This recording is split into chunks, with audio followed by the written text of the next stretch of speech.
Honor.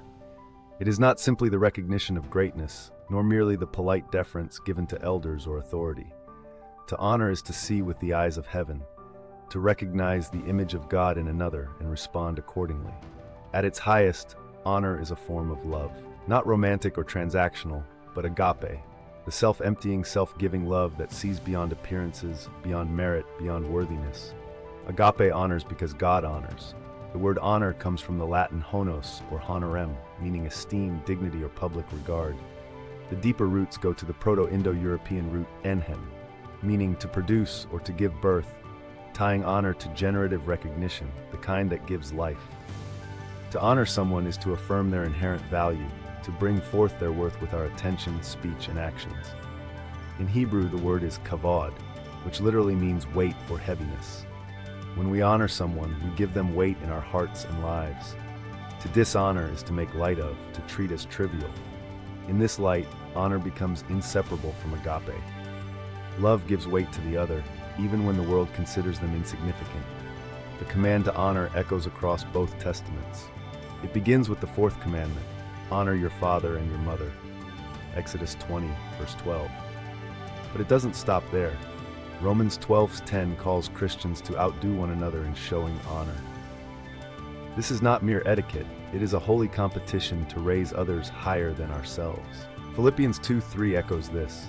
Do nothing from selfish ambition or conceit, but in humility count others more significant than yourselves. Honor is not given based on performance. 1 Peter 2:17 commands, honor everyone, love the brotherhood, fear God, honor the emperor. Even unjust rulers, honored, even difficult people, given the dignity of God's image. In John 5:23, Jesus declares that all should honor the Son just as they honor the Father.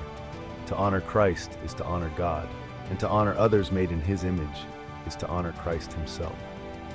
The Catechism of the Catholic Church connects honor closely with justice and love.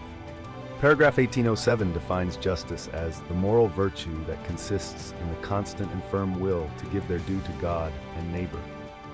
Honor is part of what is due. In paragraph 2215, the Catechism teaches, respect for parents, filial piety, derives from gratitude toward those who, by the gift of life, their love and their work, have brought their children into the world, and enabled them to grow in stature, wisdom, and grace. This filial respect becomes a prototype for all other forms of honor. Paragraph 2284 warns against scandal, which dishonors others by leading them to sin. By contrast, to honor someone is to help them rise, to treat them with a dignity that calls forth their holiness. Christ redefined honor, not by demanding it, but by bestowing it on the overlooked. He honored the Samaritan woman by speaking with her as an equal. He honored the lepers by touching them. He honored children, women, sinners, the poor, and the outcast by dignifying them with His time and love. When He washed the disciples' feet, John 13, He redefined greatness. In doing the work of a servant, He honored them in a way that made them ashamed of their pride. Agape love kneels down to lift others up. Some saints are known for their teaching, others for miracles. But a rare few are remembered for the deep honor they showed others, often in quiet, hidden ways. Saint Joseph of Cupertino was mocked for his simplicity, even by fellow friars. But he honored others by never retaliating, by humbly enduring ridicule.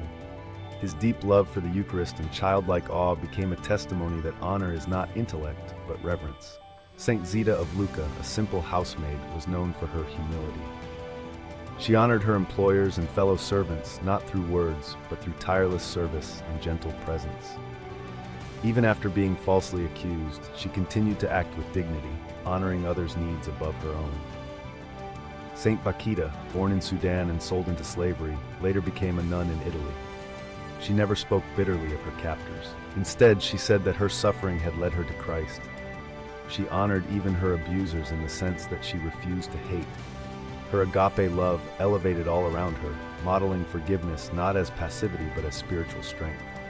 Saint Conrad of Parzum, the Capuchin porter, spent over 40 years at the monastery door. He greeted every visitor as if they were Christ. His simple, "May the Lord reward you," became a phrase of honor, acknowledging each soul as a guest of heaven. Saint Jeanne Jugon, foundress of the Little Sisters of the Poor, begged for the elderly and poor. She honored them in their last days, caring for their dignity when society discarded them. These are not headline saints. They did not lead councils or found great orders, but in their hidden holiness, they made a home for the virtue of honor. Jesus made it plain. Whatever you did for one of the least of these brothers and sisters of mine, you did for me. Matthew 25:40. Agape does not measure status. It does not wait for titles or achievements. Agape honors the poor man at the gate, the sick woman in bed, the forgotten elder in the nursing home. To honor is to notice, to see others as valuable. In a world that discards what is not useful, honoring someone is an act of rebellion, a holy act of restoration. To the lonely, honor means time. To the elderly, honor means patience. To the young, honor means guidance. To the broken, honor means not turning away. Silence over gossip. To speak ill of others is to strip them of dignity behind their back. Agape love guards the reputation of others. Listening deeply, honor means seeing others as worth hearing. Not planning your next response, but truly attending. Public praise, private correction. Agape honors by lifting others publicly and correcting only when necessary and with love. Elevating the ignored. Seek the person no one sees. Speak to the custodian. Thank the mail carrier. Smile at the child. Speaking names with reverence. To mock someone's name is to mock their essence. Agape calls each by name with care. Protecting the vulnerable. Honoring someone includes shielding them from harm, exploitation, or ridicule. Even in death, the Church teaches us to honor. We pray for the dead. We bury them with ritual. We visit their graves. The saints are honored not only because of what they did, but because we believe love is stronger than death. This too is agape, love that remembers. To forget the dead is to dishonor the communion of saints. To light a candle, to whisper a name, to say a prayer, these are acts of agape in the realm of memory. In Revelation 4, we see the 24 elders cast their crowns before the throne. All honor, all glory, all power is the Lord's. We do not honor others to glorify them as gods, but to acknowledge the spark of divinity that is in every soul. When we honor others rightly, we direct that honor to God. We say, "You made this person in your image. I see you in them." Jesus taught us to sit at the lowest place, and when we are called higher, we are honored. Luke 14:10. But agape does not seek this honor.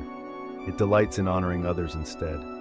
To live with agape is to develop the habit of reverence for the human soul, for the mystery of each life, for the dignity that even sin cannot erase.